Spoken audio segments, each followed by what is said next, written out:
The men in power in this world that we live in are there by divine appointment. When you hear the term, the divine right of kings, you better look at that. Because there is such a thing as a divine lineage king going on throughout the world that most people just hear and have no comprehension of the implications of our governmental systems over the earth. I'm nowhere near being an authority on anything. I've never been the world's foremost authority on any subject. I feel that I am an ordinary man pursuing extraordinary knowledge.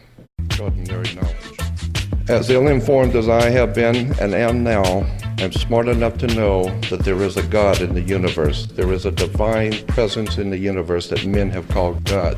But I'm also very much aware that men's minds have misused and abused the spirit. The sacred will allow you to do whatever it is you're going to do, but there's a time that what goes around comes around.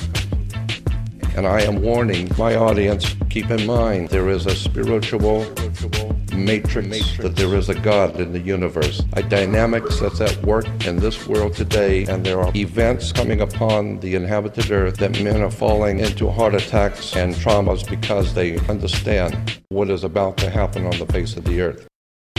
We are in some momentous time, and I believe the spirit of the God operating in mankind today. What I'm saying is that we are in for some interesting time because the powers that be on this earth are vying for power. Powers that be. Again, let's go back to the concept of words and terms and how they affect us. Let me give you an example. Corpus Juris Secundum is a encyclopedic set, huge, maybe 100 volumes or more, in our good law library. Corpus Juris Secundum is the complete restatement of the entire American law as reported in all cases. Anything that you would call American law is in Corpus Juris Secundum, period. Under attorney and client, Corpus Juris Secundum says, under the heading of attorney and client, an attorney has an obligation to the courts and to the government no less significant than his obligation to his client. Thus, an attorney occupies a dual position that imposes dual obligation. His first duty is to the courts and to the government and not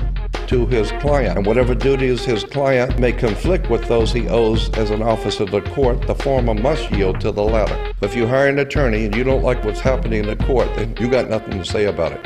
Period. Client is one who applies to an attorney or a lawyer or a counselor for advice in the direction of question of law. So if you hire an attorney, you will become known as a client. A client is also called, quote, a ward of the court, end quote, in regard to his relationship with his attorney. So if you hire an attorney, you're a client.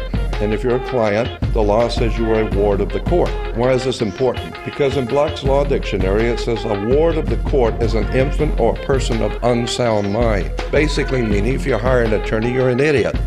Why? Because if you had any sense, you wouldn't be in court to start with.